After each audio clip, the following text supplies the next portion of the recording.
अस्सलाम वालेकुम। कैसे हैं आप सब लोग? उम्मीद है कि आप सब लोग खैरियत से होंगे। रहीला ख़ान का नावल शुरू करते हैं। मेरी आशिकी तुम ही हो।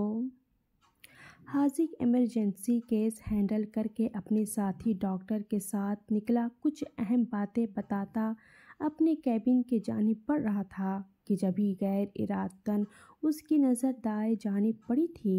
मान दिलावर बलूच, आसिया बेगम और उनके मुलाजिम को देखकर उसकी आंखों में ताज्जुब उभरा, जो परेशानी से वार्डरोब बॉय के पीछे चल रहे थे, जो स्ट्रेचर को धकेले वार्ड में बढ़ रहे थे कि जब उसकी नज़र स्ट्रेचर पर पड़े बेसुध वजूद पर पड़ी तो आगे से अपनी अजीज़ अजान हस्ती को देखकर उसके वजूद में डर की लहर सरायत कर गई थी। चादर के हाले से दहकता उसका साइड फेस देखकर हाजिक का दिमाग सुन्ना उठा था कि इंतशार व दीवानगी के सबब चेहरा सुर्ख हुआ था और दिल मुस्तर सा होकर धड़कने लगा था। वो वहशत ज़दा नज़रों से सामने देख रहा था जो अपने बाएं जानिब की राहदारी में मुड़ गए थे। क्या हुआ सर? डॉक्टर शुमाइला ने उसके सरासीमह होते चेहरे को देखकर इत्सविसार किया। कुछ नहीं डॉक्टर, आप जाकर रूम नंबर 3 के पेशेंट का चेकअप कर लें, मुझे एक अहम पेशेंट देखना है। वो डॉक्टर शुमाइला से बोला था और बगैर उसकी सुने उस तरफ गया जिस तरफ जरताशा को लिए गए थे। इतना तो वो जान गया था उसका बुखार कम होने के बजाय ज़्यादा हो गया था और जरताशा की लागर्जी पर उसके दिमाग में हथौड़े से बजने लगे थे। वो कैसे खुद को नुकसान पहुंचा सकती है? क्या ऐसे वो उससे बच जाएगी? उसके माथे पर बल पड़े थे जबकि रगों में बहता खून खौल उठा था।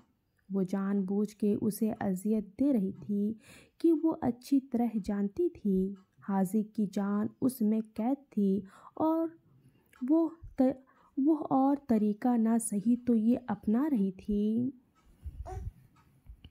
तुम बहुत पछताने वाली हो मिसेस, वो तख़ील में उससे गोया हुआ था जबकि दिल में आग लगी आग जोर पकड़ चुकी थी।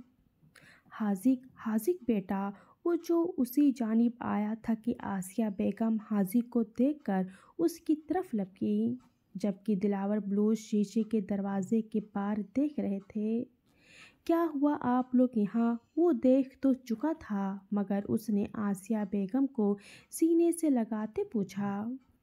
वो बेटा, पता नहीं जरी को क्या हो गया है, तुम देखो उसे, वो आंखें नहीं खोल रही। आसिया बेगम रोती हुई बोली।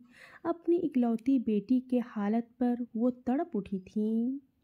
आप परेशान नहीं हो, कुछ नहीं होगा जरी को, मैं हूँ ना, देखता हूँ। हाजिक उसको तसल्ली देकर बोला जबकि इस दौरान दिलावर बलूच मुकम्मल खामोश थे जबकि हाजिक उसके जानिब बढ़ा। उसे कुछ नहीं होना चाहिए, दिलावर बलूच ने हाजिक को देखकर कहा। मैं अपनी बीवी को कुछ होने भी नहीं दूंगा, आप मुझ पर भरोसा रखें। वो एक नज़र उन्हें देखकर अंदर बढ़ गया तो दिलावर बलूच अपनी बीवी को लेकर कॉरिडोर में पड़ी कुर्सियों पर बैठ गया। साईं, वो ठीक तो हो जाएगी? आसिया बेगम ने आज से अपने शौहर से पूछा। जो अभी अंदर गया है ना, वो उसको कुछ नहीं होने देगा। दिलावर बलूच अपने दामाद को हवाला देते बोले तो समझते आसिया बेगम ने भी सर हिलाया था कि उसके जुनून से तो वो बचपन से वाकिफ़ थे। वो जैसे कि कमरे में आया था उसने पहली फुर्सत में कि वार्ड बॉयज़ को बाहर निकाला था और आगे बढ़कर उसका चेहरा चादर से छुपाकर चेकअप करना शुरू किया था जबकि नर्स ने हैरत से उसका ये अमल देखा था। मुझे देखने की बजाय आप ठंडे पानी की पट्टियाँ ले आएं। वो घर का सा था कि नस हड़बड़ाकर फ़ौरन से इंतज़ाम करने लगी जबकि हाजिक जबड़े भेजे उसका बीपी चेक करने लगा। तुमने खुद से लापरवाही बरत कर मेरी कहर को दावत दी है, वो बड़बड़ाया था। कैसे हो मिस्टर परफेक्ट? दाऊद ने मुस्कुराहट दबाते मुकाबिल को जलाया। अब तक तो ठीक था, पर अब किसी का कत्ल करने का दिल कर रहा है, वो नीचे आवाज़ में गुस्से से बोला था, जबकि दाऊद ज़बरदस्ती उसके गले लग गया था। अभी भी खतरा है, दाऊद ने आंखों में शरारत लिए मुकाबिल को मानी खेजी से छेड़ा कि हस्ब तौक़ा मुकाबिल जा पारा आखिरी दर्जे तक पहुंचा था। मुझे नहीं, तुम्हें, शाहवीज सर्द अंदाज में बोलकर अपनी सरबराही कुर्सी पर जा बैठा। शाहवीज जो मीटिंग के लिए मीटिंग रूम में आया था कि सामने ही दाऊद को देखकर उसका खल्क तक कड़वा हो गया था। फॉर डेलीगेशन में दाऊद को 5 साल बाद अपने सामने देखकर उसके अंदर लावा सा उबलने लगा था, जबकि मुकाबिल बड़े शरारत से उसे मज़ीद जज करता उसके हालत से महफूज हो रहा था। मुझे मोहब्बत है, शाहवीज जो अपने मैनेजर को मीटिंग स्टार्ट करने का कहने वाला था कि जब ही दाऊद की आवाज़ गूंजी तो जहां सब ने हैरत से उसे देखा, वहीं शाहवीज की आंखों से शोला से लपकने लगे थे। इससे इसने बेसाख्ता मुट्ठी भेजकर वार्निंग सी निगाहों से उसे देखा। तुमसे, मुझे मेरी दोस्त से बहुत मोहब्बत है, दाऊद ने आंखें विंग करते शाहवीज से कहा तो उसके तासरात चट्टानी हुए थे, जबकि बाकी सब हैरत से उसकी बात समझने की कोशिश कर रहे थे। अगर नहीं चाहते कि यहीं से उठाकर तुम्हें सड़क पर फेंकूं तो ये मोहब्बतनामा जेब में रख कर बैठो। शाहवीज की सर्द आवाज़ पर दाऊद खुलकर मुस्कुराया। जेंटलमैन, ये मेरा दोस्त दरअसल मेरी पहली मोहब्बत है, जबकि मुझसे नाराज़ है और आपसे गुजारिश है कि इसे मनाने में मेरी मदद की जाए, दाऊद ने शरीर लहजे में सबसे कहकर शाहवीज को मज़ीद भड़काया था। सुहेल, मिस्टर रोनाल्डो को कहो हमें डील मंजूर नहीं, और तुम आज की पहली फ़्लाइट से इंग्लैंड निकल रहे हो, वरना तुम्हारे टुकड़े पूरे पाकिस्तान में मिलेंगे। वो अपनी जगह से धमकी आमेज गोया हुआ था कि दाऊद ने ताबेदारी से सीने पर हाथ रखकर समखम तस्लीम किया, जबकि उसकी इस खतरनाक धमकी पर बाकी अफराद ने सांस तक रोक लिए थे। जभी वो एक शर्मबार निगाह उस पर डालकर कमरे से निकल गया। वो चला गया है, सांस ले लो, दाऊद ने उन अफराद को कहा तो वो हड़बड़ा से गए। चलो मीटिंग स्टार्ट करो, जब ही उसने मैनेजर को कहा। पर सर, वो शाहवीज सर ने तो मना कर दिया है, वो परेशानी से बोला। तुम करते हो कि फायर करवाऊं नौकरी से, दाऊद ने घोरा। जी जी सर, जब ही उसने खल्क तर करते ब्रीफिंग देना शुरू कर दी। जानी तेरे ससुराल के घर रुकने वाला हूँ, जब भी उसने बैठे बैठे शाहवीज को एक मैसेज किया था, जबकि दूसरी तरफ अपनी ऑफिस में बैठे शाहवीज ने उसका मैसेज पढ़कर गुस्से से मुट्ठी टेबल पर रसीद कर डाली थी। कमीने, मेरे ससुराल के सहारे उड़ रहा है, वो गरजा था।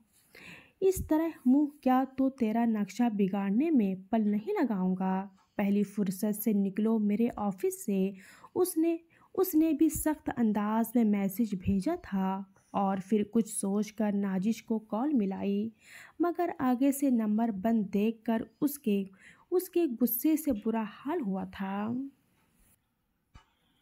माए रुख अपनी माँ से घर जाने का कहना चाहती थी कि घर में वसीम के कत्ल की वजह से परेशानी का माहौल देखकर वो चुप कर गई थी, मगर जवार के इरादे सोचकर ही उसकी सांसें फूलने लगती थी। वो शख्स तो दीवानगी में डूबा उसको अपने रंग में रंगने के लिए बेताब था, तो माह रुख में अभी उसकी शिद्दतों को सहने की हिम्मत न थी।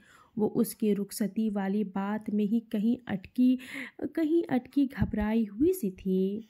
اور اسے یہاں سے جانے کا یہی صحیح موقع لگ رہا تھا، کیونکہ اس کے خیال کے مطابق زوار اب کچھ دنوں تک رخصتی کا نام نہیں لے گا اور وہ اس کی نظروں سے اوجھل ہو کر مزید خود کو اس کی دیوانگی سہنے کے لیے تیار کر لے گی اور اپنے پیپرز بھی دے لے گی۔ سب مرد وسیم کے افسوس کے لیے گئے ہوئے تھے، جبکہ وہ اپنی ماں اور خالہ کے ساتھ بیٹھی نورے کا انتظار کرتی ساتھ ہی فرینڈ سے چیٹ کر رہی تھی۔ تقریباً 2 گھنٹے بعد اس کی طبیعت بحال ہوئی تھی کہ حاذق کی کوششوں سے اس کے بخار کا زور ٹوٹا تھا، تب جا کر اسے ڈرپ اور انجیکشن لگے تھے۔ ان 2 گھنٹوں میں حاذق پریشان سا خود کو پل پل مرتا محسوس کر رہا تھا۔ اس کی سرد خون چھلکاتی نگاہیں اس کے وجود پر جمی ہوئی تھیں۔ اس کی دیوانگی دیکھ کر آسیہ بیگم اور دلاور بلوچ بھی آسودگی سے مسکرا دیے تھے۔ کچھ دیر پہلے ہی وہ کمرے سے باہر دوسرے پیشنٹ کا چیک اپ کرنے کے لیے گیا تھا۔ اس وقت دلاور اور اس کی بیگم اپنی بیٹی کے پاس بیٹھے تھے۔ چند گھنٹوں میں ہی زرتاشا صدیوں کی بیمار لگ رہی تھی۔ اس کی رنگت زرد پڑ چکی تھی، کمزوری اور نکاہت اس کے چہرے سے واضح تھی۔ ہمارا داماد آج بھی ویسے ہی محبت کرتا ہے، آسیہ بیگم نے شوہر سے کہا، تو وہ فقط مسکرا دیا۔ اس سے بھی زیادہ بیگم، جیسے ہم کرتے ہیں آپ سے، اس نے کہا تو آسیہ بیگم نے مسکرا کر سر جھٹکا۔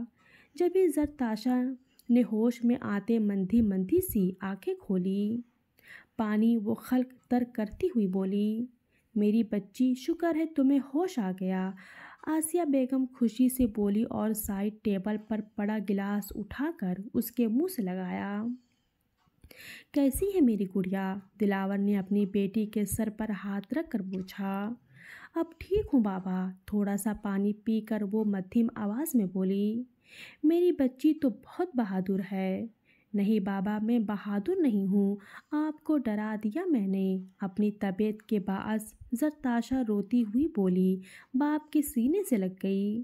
پر ہم تو نہیں ڈرے، ہمیں پتا تھا ہماری بیٹی ابھی ٹھیک ہو جائے گی اور حاذق کچھ نہیں ہونے دے گا، آسیہ بیگم ممتا سے چور آواز میں بولی۔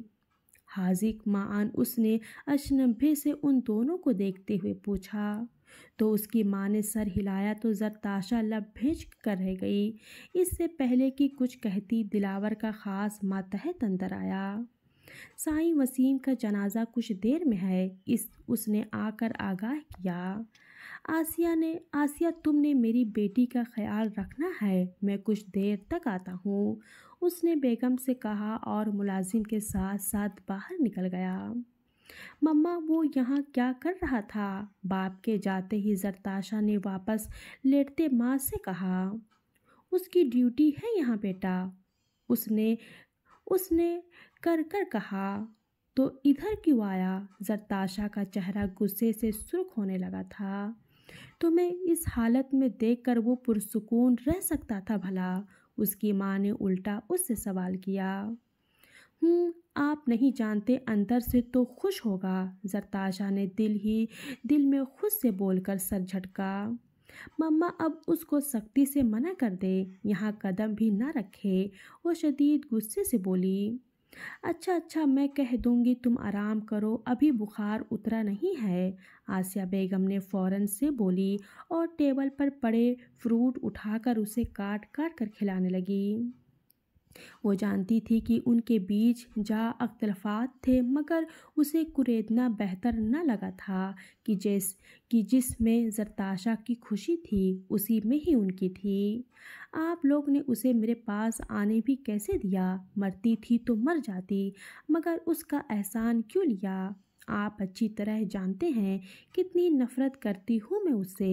زرتاشا کا بس نہیں چل رہا تھا کہ حاذق کا منہ نوچ ڈالے۔